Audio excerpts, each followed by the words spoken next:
Chegamos aqui de surpresa agora na obra, não sabemos o que o João tá fazendo. Ele tá lá no escritório dele, vamos pegar ele de surpresa lá, vamos dar uma olhada. Eu criei esta série pensando em você, estudante que sonha em fazer estágio numa obra residencial, mas não teve oportunidade. Eu sou Marcelo Akira e através desses conteúdos eu quero te aproximar a esta realidade. Seja bem-vindo à série O Estagiário da Obra. Ele falou que ele estava arrumando o escritório dele. Vamos ver se ele conseguiu de uma vez por todas arrumar esse escritório que já virou lenda. Dia, doutor. Fala, senhor. Aí sim, hein? E aí? O que tá fazendo aí? Estudando? Opa, Hã? dando uma olhada nas minhas anotações aqui. Tá certo. Só rolo. Eu fiquei, acho que uma meia hora pensando assim, olhando por nada, né? Olhando pra obra ali. Enquanto os caras estavam trabalhando, né? Depois eu sentei, fiquei olhando pra eles ali. E falei, tem coisa pra fazer. Seguinte, vamos microfonar o senhor aí. João, esse daqui é um contrato, é o nosso contrato de prestação de serviços de tudo aquilo que está acontecendo aqui, certo? E eu vou dar rapidamente uma explanação sobre esse contrato para que todo mundo saiba como que nós conduzimos os nossos negócios. Estava nas suas anotações ali, eu vi que você estava trabalhando em cima disso, mas só para a gente deixar claro para o pessoal. Então, o nosso contrato ele é feito em 10 etapas. Tá? Obviamente, todo contrato precisa ter o nome de quem está contratando, que é o nosso cliente, e nós que estamos sendo contratados. Então, isso daqui parte normal de contrato. A parte número 1 do nosso contrato, a gente chama de objeto do contrato. Então, a gente mostra para toda a escrita aqui o que é que está sendo contratado. No nosso caso aqui, 2 casas, uma de 100 e poucos metros quadrados, outra de 100 e tantos metros quadrados, descreve esse objeto. Supondo que fosse um contrato de projeto. Nessa parte aqui do objeto do contrato seria, este contrato tem por objeto a contratação de projetos de obras residenciais. Nosso caso é de construção. Segunda parte são as obrigações do contratado, tá? Então, nós estamos sendo contratados. Então, quais são as nossas obrigações enquanto profissionais que vamos prestar esses serviços? A cláusula de número 3 pede quais são as obrigações do contratante, do nosso cliente. O nosso cliente, então, nesse caso aqui, ele deve arcar com todas as despesas da obra, custos diretos, os custos indiretos, materiais de construção, todos as obrigações deles são descritas nesse contrato. Obviamente, cada empresa ele tem as suas, entende quais são as obrigações, tanto nossas quanto do cliente. A quarta parte desse contrato pede o valor. Quanto que está sendo negociado aqui? Eu não sei se até o momento nós falamos sobre os valores dessa obra, mas esse nosso serviço ele foi fechado em R$460 mil para a gente entregar essas 2 casas. Temos o nosso prazo, tudo certinho, então R$460 mil. E na cláusula, nessa nossa quarta cláusula, que é do preço, nós temos a divisão de como são feitos os pagamentos. Tá? No nosso caso, nós inicialmente pedimos a primeira parcela de R$200 mil para a gente dar o início na obra, o start na obra, e depois parcelas menores de 50 em R$50 mil, até a última parcela de R$10 mil. Deixa eu explicar, não lembro se eu cheguei a explicar essa situação, mas aproveitando. Por que a primeira parcela é maior? Sabe ou não? Que a gente pega assim de cara, R$200 mil nesse nosso contrato aqui. Eu tenho uma ideia. Manda. Não sei se talvez seja. Porque a gente precisa trabalhar com esse dinheiro. O que é trabalhar com esse dinheiro? Deixa eu entender. Precisa comprar material, a gente precisa alugar a casinha, a gente precisa caçamba. O que precisar, a gente já precisa pagar já os materiais e alugar, entendeu? Certo. A minha ideia é essa, não sei se é isso, mas deixa eu dar uma melhorada. Certo. Quando a gente começa a obra, você percebeu que as nossas primeiras negociações eram negociações de carga. Então era uma carga de ferro, tinha uma quantidade, era uma carga, a gente fez uma grande compra de 20 e poucos mil de concreto, a gente antecipou a compra do cimento, a gente antecipou a compra do tijolo, a gente antecipou a compra da laje. O que isso quer dizer? Que nós não estamos usando o material, mas nós já fizemos a antecipação da compra. Por esse motivo, é uma estratégia que nós utilizamos, é o nosso sistema de trabalhar, é o sistema que a Kira Design trabalha, então nós antecipamos um valor aí, nesse nosso caso, quase 50% do valor da obra inteira. O cliente entrou com esse recurso dos 200 mil reais para que nós pudéssemos antecipar todas essas compras. Nessa antecipação, a gente derruba um pouco do preço, legal? Então, por esse motivo. Depois, a gente faz parcelas de 50 em 50 mil reais. E as parcelas, a gente não trabalha com prazo. Por exemplo, no dia 15 de janeiro entra 50 mil reais. O que garante que o cliente vai pagar para a gente 50 mil reais? Uma etapa da construção concluída, não é? Etapa concluída. Então existem basicamente duas formas de a gente colocar aqui no contrato. Um prazo, no dia 15 de janeiro tem um pagamento. No dia 15 de março tem outro pagamento. Por exemplo, é uma forma de trabalhar. Eu prefiro deixar o nosso cliente mais seguro, deixar na mão dele. Olha, quando você vê a laje concretada, acontece o desembolso, tá? E vai acontecer isso, e como que eu te orientei a fazer? Olha, cliente, como que eu te orientei assim, daqui uns dias tem... O que você fez com ele? Uma das etapas, né, para isso, para acontecer o pagamento, é a concretagem da laje. Uma das lajes. Então, 15 dias antes, acredito que é como se fosse um aviso para que ele tenha que nos pagar. Falar, ó, daqui 15 dias nós vamos concretar a laje.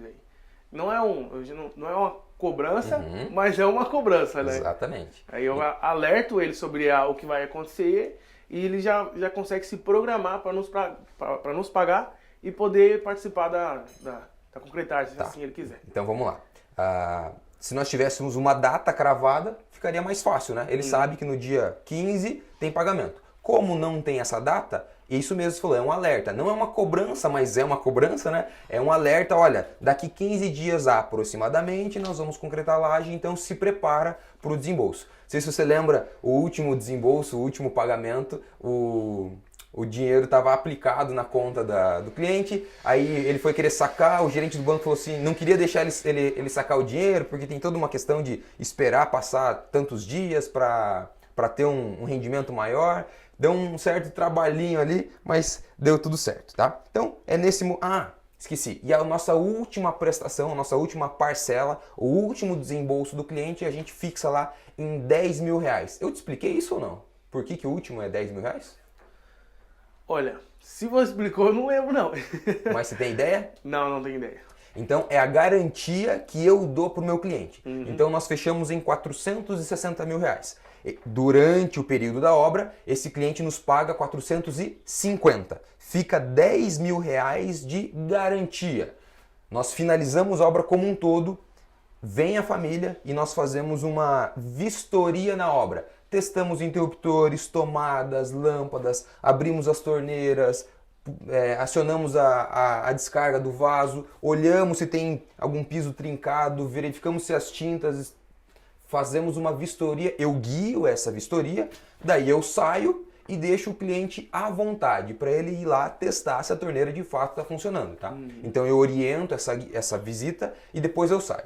Aí nós fazemos um documento em que o cliente vai assinar o recebimento da obra. E está escrito nesse documento o seguinte, olha, você só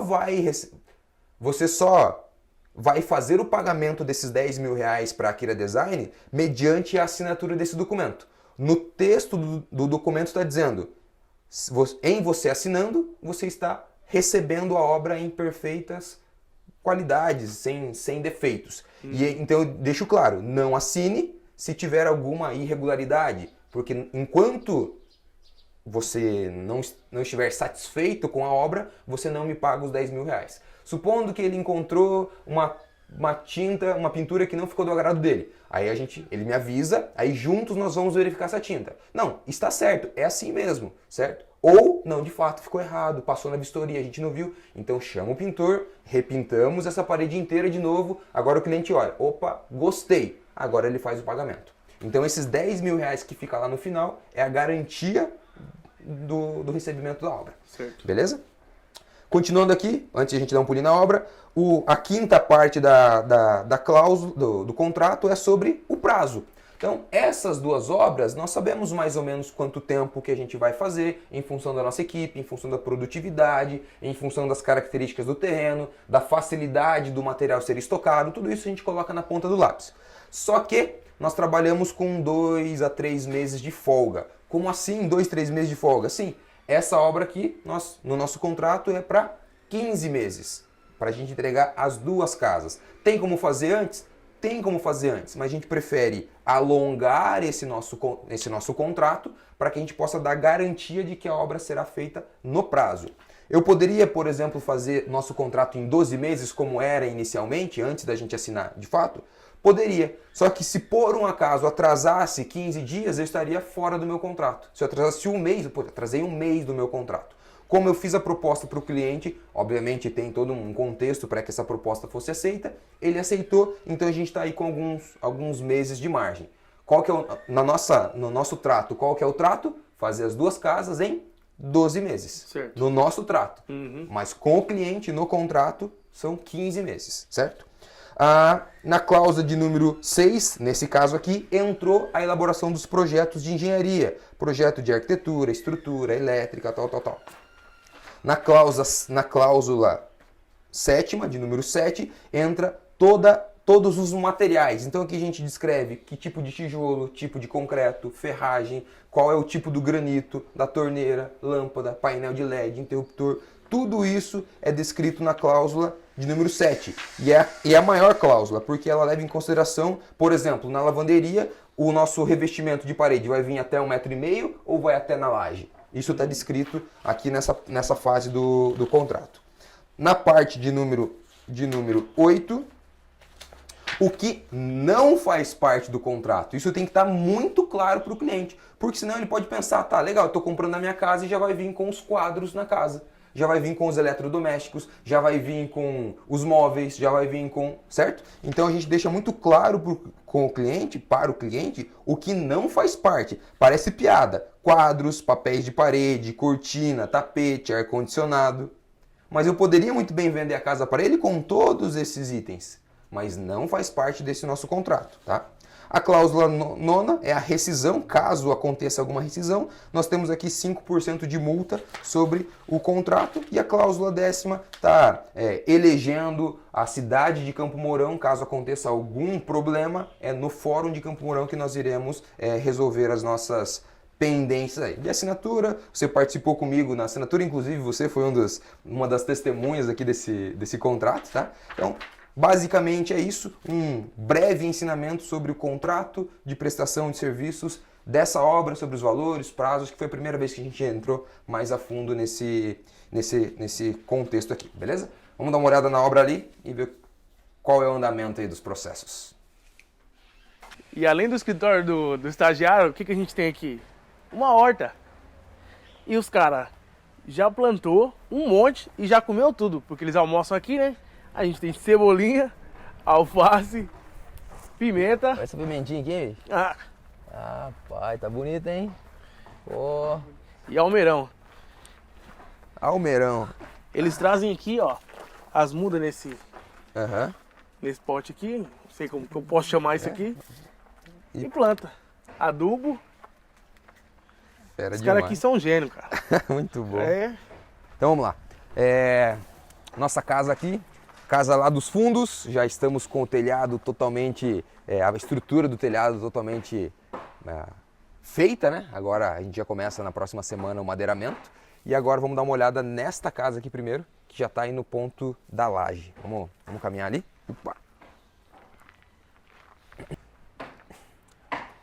Bom, então aqui nós estamos na segunda casa. Em termos de cronograma, de logística de obra, a gente se organizou para executar primeiro aquela casa e um pouquinho depois essa segunda casa aqui. Por quê? Porque naquela casa vai morar, o pessoal quer mudar primeiro e depois mudar nessa casa aqui.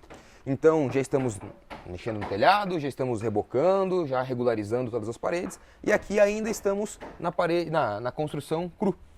Recapitulando, temos a nossa viga baldrame, impermeabilizada, com pintura bituminosa e também lá atrás, nos primeiros episódios, nós colocamos um aditivo impermeabilizante no concreto, aparece lá a gente misturando e tal. mostrando como que ficou aqui. Então nós temos aqui as nossas contravergas, lembrando que sempre quando a gente tira um maciço, uma parte de um painel, como aqui um painel de alvenaria, nós criamos tensões nessas extremidades, onde nós temos aí as quinas, os cantos de 90 graus, então a gente faz uma camada de concreto que tem mais resistência e evitando essas trincas. Já falamos também, alguns profissionais preferem trabalhar aí com uma contraverga que ela acaba aí em 20, 30 centímetros depois do canto. Nós aqui gostamos, por uma questão até de produtividade, levar essa contraverga até o nosso pilar. Isso gera uma maior rigidez na construção. Então, também, aumentando a rigidez, nós aumentamos a probabilidade de trincas. É uma questão aí que o projetista tem que levar em consideração, se ele acaba com a contraverga ou se ele leva ela até o final. As nossas vergas, que tem a função também de suportar o peso da alvenaria da parte de cima, e ali as nossas esperas dos pilares, que é onde eles vão ancorar na nossa viga cinta, onde terá o apoio ali da laje, tá? Eu vou fazer só mais uns detalhezinhos, depois a gente entra de lá e você vem mostrando a casa, a posição, a limpeza, o que é cada ambiente, tá? Aqui nós temos o nosso vizinho, né? A parede do vizinho, então agora dá para ver bem um contraste, né, da construção do vizinho com a nossa alvenaria, certo? E essas ferragens aqui, ó, elas são de extrema importância porque além de elas ancorarem bem no pilar, a gente não faz isso normalmente, mas a maior função delas é a gente poder amarrar a nossa caixaria, porque aqui atrás vai vir isopor. Como vai vir isopor para dar essa dilatação, a gente utiliza essa ferragem, tá? Vamos começar lá da porta e você vem apresentando a casa pra gente? Beleza. Antes aqui, lembra que aqui tinha uma treliça, certo? Isso daqui não é um pilar, isso daqui é um pilarzinho construtivo, vamos pensar assim. Então, como eu tenho essa janela, e até o cliente pediu até acho que pra gente dar uma aumentada nela, uma enlarguecida, não lembrei, teve uma pequena alteraçãozinha. Aqui tem uma porta, e essa porta ela vai vir com o batente dela exatamente aqui. Como é um pedacinho muito pequeno de alvenaria, cada vez que nós tivéssemos uma porta batendo com o vento, por exemplo, a probabilidade de trincar essa paleta era grande. Então, construtivamente falando, a gente optou por colocar uma treliça, fechar essa caixaria aqui e não ter problema com a porta batendo. No caso aqui, ó, nós teríamos um pedacinho muito pequeno, né, de alvenaria. Então, às vezes não, né? Fica muito mais mole essa parede. Vem apresentar a casa para nós, João. Bom, eu vou apresentar para vocês, né, no caso, esta casa aqui. Aqui é uma garagem para 2 carros. Nota-se o espaço que nós temos aqui, né? Acompanha aqui que agora a gente vai para a cozinha.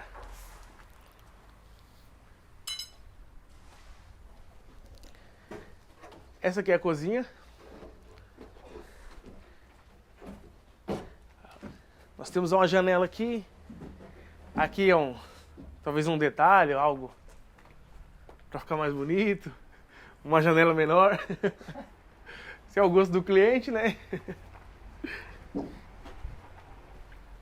Na outra casa, nós temos escritório. Porém, nessa a gente não tem. Nós temos um quarto aqui. Aqui nós temos outro quarto. E aqui, assim, tá a janela que a gente acabou de ver, do corredor de circulação.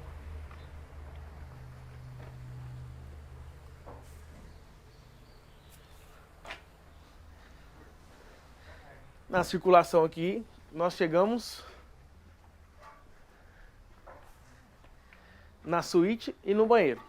Esse é o banheiro para casa. E aqui nós temos a suíte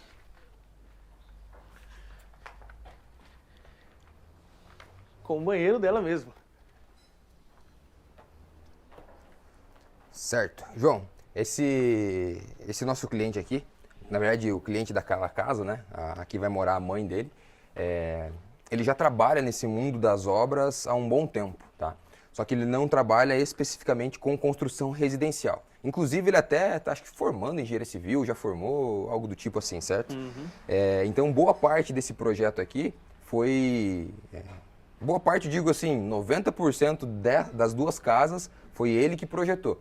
Em que esses 10% foi assim, foi a gente tentando ajustar uma coisinha aqui, uma coisinha ali, mas estava muito bitolado na cabeça dele que era assim que ele queria essa casa e não tinha quem tirasse da cabeça dele, porque é um desenho muito parecido com a casa que ele já mora hoje. E ele se adaptou muito bem a esse modelo de casa e tá tudo certo, entendeu? Então, quando a gente consegue ter clareza, quando tanto a gente quanto o cliente consegue ter essa clareza de que a casa que está sendo construída vai suprir toda a necessidade, a rotina, vai melhorar não, né? No caso dele já é muito parecido, né? Mas faz parte do fluxo de vida da família, não cabe a nós julgarmos se está bem ou mal projetado, porque depende da família que vai morar aqui, certo? Claro que existem algumas coisas que são grosseiras, por exemplo, eu não vou pegar um quarto desse daqui, uma suíte dessa e fazer a cama ficar encostada na parede e quando você for trocar o lençol, você tem que subir em cima da cama para trocar o lençol. Não. Todo esse projeto, ele sim foi pensado por eles, mas foi readequado por nós. Então, nessa proporção, 90% da criação podemos considerar que é desse nosso cliente e 10% é o nosso ajuste em termos de normas, em termos de conforto, no dia a dia da obra, ele ajustando, mudando uma porta para lá, uma porta para cá, para mostrar esse fluxo, ajustando as janelas para ter ventilação cruzada, enfim, cuidando desse contexto, certo? Então você já percebeu que nós temos uma casa com 120 e pouquinhos metros quadrados, que cabe uma garagem para 2 carros, que cabe sala, no nosso caso nós temos cozinha e a mesa de jantar num ambiente, temos 3 quartos, bons de tamanho, aqui é uma suíte, um banheirinho social e também temos uma lavanderiazinha, a gente não viu ela lá? Saindo da cozinha, dá uma olhada aqui. Saindo aqui da cozinha, nós temos essa área de apoio. Essa área de apoio aqui, que é a nossa área de apoio com lavanderia, certo? Então, é possível, numa casa não tão grande, nem tão pequena, a gente conseguir ajustar tudo isso, certo? Essa nossa casa já está no ponto da laje, então, essa semana ou semana que vem que o pessoal já começa a montar a laje, a caixaria? No final dessa semana. No final de semana já começa a fazer o fechamento de toda a caixaria, a laje já está comprada, então a gente vai começar a colocar a laje e entramos aí nos próximos episódios, mais um processo aí de montagem e escora e concreto dessa laje, tá?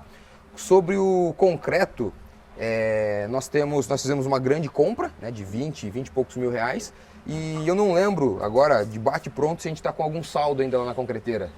Você lembra ou não? Eu tenho sim, mas eu não lembro tem a o valor, quantidade. mas nós temos um saldo ainda. Temos Então saldo. o que a gente precisa fazer? Já recalcular essa laje para ver quanto que nós vamos gastar de concreto aqui e ver se o valor que nós temos de saldo na concreteira supre essa necessidade. Se não suprir, a gente precisa fazer mais um aporte financeiro lá na concreteira. Então isso é uma missão para vocês já ir antes de a gente comprar esse concreto. Tá? Senão a gente manda vir na ideia de que tem saldo lá ainda e na verdade não tem. Tá? Então vamos ver se a gente precisa fazer mais uma compra e já ir eliminando essas questões financeiras. Certo. Eu queria conversar com o João caminhando aí, mas ele teve a infelicidade de torcer, sei lá o que, esse joelho. Ele tá mancando aqui na obra para jogar bola. Caiu, bateu, o que aconteceu aí?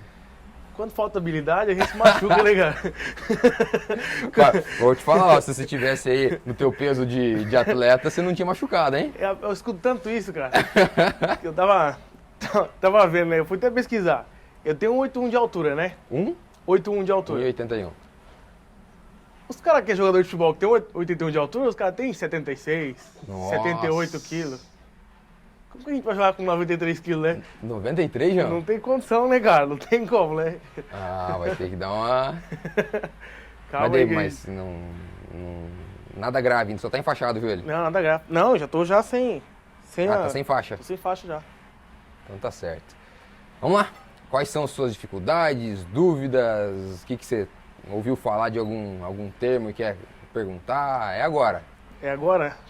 Fale agora o cálice para sempre? Fale agora ou cálice para sempre. Beleza. Eu queria fazer andando, mas você tá com o joelho aí, vamos escorar aqui. Vou encostar aqui. Ferro cabelo. O que é?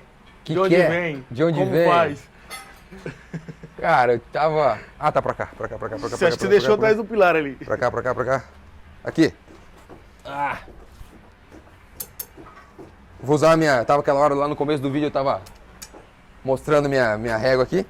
Então, o que é... Ou melhor, para que serve esse nome, ferro cabelo? Nada mais é do que um ferro que ele vai nos dar, vai ancorar a estrutura de concreto com a nossa estrutura da obra, com a nossa estrutura de fechamento, tá? Nesse nosso sistema construtivo aqui, inclusive fizeram essa pergunta para mim hoje, nós construímos a parede primeiro, construímos a parede até uma determinada altura, fechamos a caixaria, enchemos de concreto. Continuamos a construção, fechamos a caixaria, enchemos de concreto. E aqui é fácil de a gente ver essa divisão, ó. Esse concreto, aconteceu uma concretagem aqui e depois teve uma outra concretagem. Aqui, olha, teve uma concretagem, aqui teve uma, e aqui não vai aparecer, mas aqui embaixo teve outra. Aqui, olha, aqui nós tivemos uma concretagem na altura da contraverga, nós tivemos uma segunda concretagem na altura da verga e uma terceira concretagem. Então foi feito em etapas. Nesse caso, nós construímos a alvenaria, o concreto do pilar entra no meio dos alvéolos, no meio dos furos aqui do tijolo e cria uma aderência. Quando nós construímos primeiro o pilar, a gente constrói primeiro a estrutura para depois fazer a alvenaria, essa ligação aqui não existe, porque o pilar já está concretado e a alvenaria ficaria solta. É nesse momento que entra o ferro cabelo. A cada mais ou menos 3 linhas de massa, nós colocamos esse ferro. Esse ferro, então, ele vai ser colocado dentro do concreto, a gente fura a caixaria, coloca ele dentro do concreto e ele vai ficar no meio da massa. Então, é exatamente isso daqui, ó. É um pedacinho de ferro que ele vem sendo colocado nas linhas de argamassa, certo? E esse ferro, ele fica bem aqui no meio, ó. Ele vai ser colocado bem aqui no meio do negócio, da argamassa. Ferro cabelo serve para fazer a junção entre a nossa estrutura de concreto e a nossa alvenaria, beleza? Certo. Pode ser feito com tela, pode ser feito com pino, mas de outras formas. A gente usa esse sisteminha aqui. Quando precisa, né? Nesse caso aqui, nessa obra, nenhum lugar tem ferro cabelo. Beleza? Então esse é o ferro cabelo. O que mais? O que mais? Eu sei que eu me enquadro nisso, né? E bastante pessoas, estudantes e tal, se enquadram nisso, no quadro de estagiário, e eu tenho muita dificuldade em tomada de decisão. Então, assim, você já me respondeu, pode comprar. Fez um preço bom? Pode fechar. E mesmo assim, eu tô lá, ó, toda hora te falando a mesma coisa. Porque a gente tem pelo menos no meu caso, eu tenho uma dificuldade em relação a ter essa tomada de decisão. Por não querer errar, né? Por mais que errar é o que me faz aprender, eu não quero errar. E assim, isso muda com o tempo, eu vou ficar mais, não é corajoso, mas ter mais firmeza. Porque eu acho que isso influencia também na galera aqui, né? Então, se você fizer uma pergunta pra mim e eu não souber responder com tanta firmeza assim, peraí, ele não sabe o que tá falando, né? Não sabe o que tá fazendo, né? Então é o seguinte, a gente vai filosofar aqui, eu quero tentar não ir longe, certo? É a tua primeira obra. Certo. Tudo aquilo que é novo, tudo aquilo que é a primeira vez que você está fazendo, traz uma carga de medo e uma carga de insegurança. Isso é natural, medo e insegurança. Na segunda obra, você já vai saber como que negocia tijolo. Você já vai saber que o cimento ele atrasa, você já vai saber que tudo aquilo que eu já te falei, agora você está vivendo na pele. Olha, anota bem as notas de cimento e a quantidade de cimento que está sendo entregue, porque a loja vai se perder e vai falar que já entregou quando de fato não entregou. Então tudo aquilo que eu estou te falando na teoria e tentando passar a minha experiência para você não errar, não adianta, você não absorve a minha experiência. Você precisa apanhar da vida, certo? Nesse caso aqui, apanhar da obra. na próxima obra você já sabe que choveu, atrapalha a fundação. Você já sabe que não adianta antecipar a compra da madeira, sendo que só vai cobrir o telhado depois que tiver todo o beiral concretado e todo o beiral rebocado. Não tem como colocar madeira. Você vai pegando experiência. Na mesma medida que a primeira vez você tem pouca experiência, vem uma carga de medo e insegurança, conforme você aumenta a tua experiência, a tua coragem e a tua segurança também aumenta. Cabe a você fazer com que isso caminhe junto. Normalmente você vai pegando experiência, normalmente não, algumas pessoas vão pegando experiência e o nível de medo e insegurança permanece aqui embaixo. O que não pode acontecer é você ser muito corajoso, muito seguro, mas a tua experiência está aqui embaixo. Aí você faz muita cagada, certo? Você toma muita decisão errada. O ideal é sempre você ir caminhando equalizando, balizando essas duas coisas. É natural isso. Só que agora respondendo a tua pergunta de verdade, sobre a tomada de decisão. A tomada de decisão, ela vem junto com a tua coragem e a tua segurança. Quanto mais coragem você tem, quanto mais seguro você estiver com domínio sobre todas as coisas que estão acontecendo, a tua tomada de decisão, você tem autonomia para fazer acontecer. Mais uma pegada em cima disso. Você só consegue tomar as melhores... tá precisando de uma graxinha ali, hein? Providencia uma graxinha ali, porque as melhores tomadas de decisão, elas não vêm atreladas a achismo. As melhores tomadas de decisão vêm atreladas à análise de dados. Então, por isso da minha insistência de coloca todos os projetos nas paredes, para você ter constantemente, você está olhando para os projetos, você masteriza esses projetos. Por isso da minha insistência de você ficar olhando as planilhas, o orçamento, valores, com frequência. A minha insistência. Por isso da minha insistência de você ficar a maior parte do tempo possível na obra. Você vai estar pegando experiência, você está vivenciando os processos, mas mais do que isso, você vai tendo domínio sobre as coisas. Você vai tendo dados, informações sobre aquilo que acontece. Se eu chego para você e falo, olha, eu preciso de tal madeira, você fala, opa, peraí, no contrato não. Você tomou uma decisão. Se eu falo para você, eu preciso de tal madeira, não sei qual é, não sei... Isso daí, o teu nível de segurança já cai lá para baixo, porque a situação fez com que você ficasse inseguro, certo? Vou pegar o caso do futebol aí. É o caso de acontecer um pênalti. Tem o cara que fala assim, me dá a bola aqui, que eu vou lá bater. Final de Copa do Mundo. 4-4, Brasil e Itália. Vou lá, agora é o meu pênalti que vai definir o jogo. Mas vai ter aquele jogador que só faz assim, ó, dá as costas pro jogo, finge que não é com ele. Vai lá mexer no meião. Entendeu? Então, você quer ser o cara que a hora que tá no 4-4, faltando 2 minutos para acabar o jogo, um pênalti a favor pro teu time, você fala, eu bato, porque você tá seguro, você tá confiante, você tem experiência e você domina todo o processo. Eu bato. Eu já estudei aquele goleiro, eu sei que ele pula 90% das vezes pro lado esquerdo dele. Eu sei que 85% ele pula no chão e não pula no alto. Então, a probabilidade de você chutar na direita dele, chutar no alto e de fazer gol é maior. Você tem domínio sobre as informações. Você teve tomada de decisão baseada em uma informação. Agora, se trocou o goleiro. Aos 80 minutos de jogo, troca o goleiro, vem um goleiro que você nunca viu. Acontece o pênalti na mesma situação. Você vai bater o pênalti. Você fala assim, e agora? Onde eu chuto? Eu vou escolher um canto. Isso é achismo. Isso não é tomada de decisão baseada em dados. Entendeu? Olhe o projeto. Saiba de ponta cabeça isso daqui. Saiba linha por linha do cronograma da obra, do orçamento da obra, todas as notas, todos os números, todos os valores, tudo que foi gasto, conversa com todo mundo, olha, vive a obra. A hora que você precisar tomar uma decisão, é isso. Por quê? Porque no orçamento, porque no cronograma, porque no projeto, porque na obra, você tem base para tomar. Você não é na base, não é no achismo. A tomada de decisão, ela pede segurança, coragem e dados. Você tem que ter dados nas suas mãos. Só você ver dentro do escritório. Nós temos o Francisco dentro do escritório, um cara só para ficar coletando dados, para eu parar de tomar decisão no achismo. Então tem um cara lá dentro que fica 8 horas do dia dele coletando dados. Na hora que eu for fazer uma proposta, na hora que eu vou fazer tal determinada situação de um projeto, se eu pego ou se eu não pego o projeto, eu falo assim, me dá os dados na mão? Ah, tá, nós temos capacidade produtiva. Ah, não, nós não temos, nós não temos. Fecha ou não fecha o contrato, entendeu? Ação prática. Viva isso daqui, respire isso daqui para que você possa ir melhorando essa tomada de decisão. Sabendo que você tem que ter coragem, você não tem domínio sobre o seu nível de coragem, você não tem domínio sobre o seu nível de segurança, mas você tem domínio sobre os dados que estão na tua mão.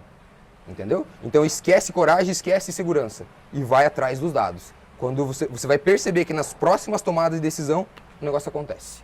É natural, acontece, mas depende só de você, entendeu? Eu falei que não ia filosofar e filosofei, pô. Só já foi. Eu falei que não ia filosofar. Eu bato o peixe no meio, ó. Segurança. No meio, pra dar alto. Segurança, segurança, ó. Mira a cara do goleiro e fala no meio. E se o goleiro do lado de lá tá inseguro também, fica aqui, ó, parado, só faz assim, ó. Vai tomar bolada na cara. Ô Tião, como que você me consegue um cano desse daqui? Quem conseguiu? Esse cano aqui foi o Joel que arrumou. Ah, esse cano aqui é do esgoto, não é? É, da rede de esgoto. Aí sim. Tem nome essa ferramenta ou não? Hã? Tem nome essa ferramenta aqui ou não? É cano mesmo, É um cano com uma alça que vocês mesmo fizeram pra encher pilar. pra encher pilar, que fica mais fácil, né? Faz a boquinha aqui. Aham. Daí embaixo lá nós colocamos uma tampa, Aham. daí põe essa haste pra ficar mais favorável, né? Pra encher. E se você esqueceu o concreto aqui dentro, o que faz? Aí, daí se deixar dentro, endurece. Daí não sai mais. Hã? Daí se endurece. Aí chama o João pra quebrar. Chama... Aí chama o João pra quebrar. É. Ah, então tá bom, Tiãozinho. Então aqui nós estamos concretando o pilar. E como a seção do pilar ela é pequena, vamos esse exemplo aqui, ó. Aqui nós temos a seção de um pilar quadrado, ó. A seção ela é maior. No nosso caso ali nós temos uma seção que é a metade disso, uma seçãozinha pequena. Então para que eu consiga despejar o concreto aqui dentro, a gente faz aquele chanfro naquele tubo de 150 milímetros mais ou menos e lá por cima com aquela alcinha vai derramando o concreto aqui dentro. Fica um procedimento aí mais fácil de trabalhar. Em outros locais eu já vi o pessoal usando balde, mas o balde tem a boca muito grande e quando vai despejar acaba derramando, dá mais trabalho. Outros locais também eu já vi o pessoal colocando uma tábua, fazendo uma espécie de um funil. Aí você derrama com o balde, o funil direciona para a cabeça do pilar, facilita também o enchimento. Ó, a gente acabou de falar de beiral. Dá uma olhada aqui, Júnior. Então, essa caixaria do beiral aqui, ó, João, ela está sendo executada agora. Então, esse beiral você precisa colocar na tua conta.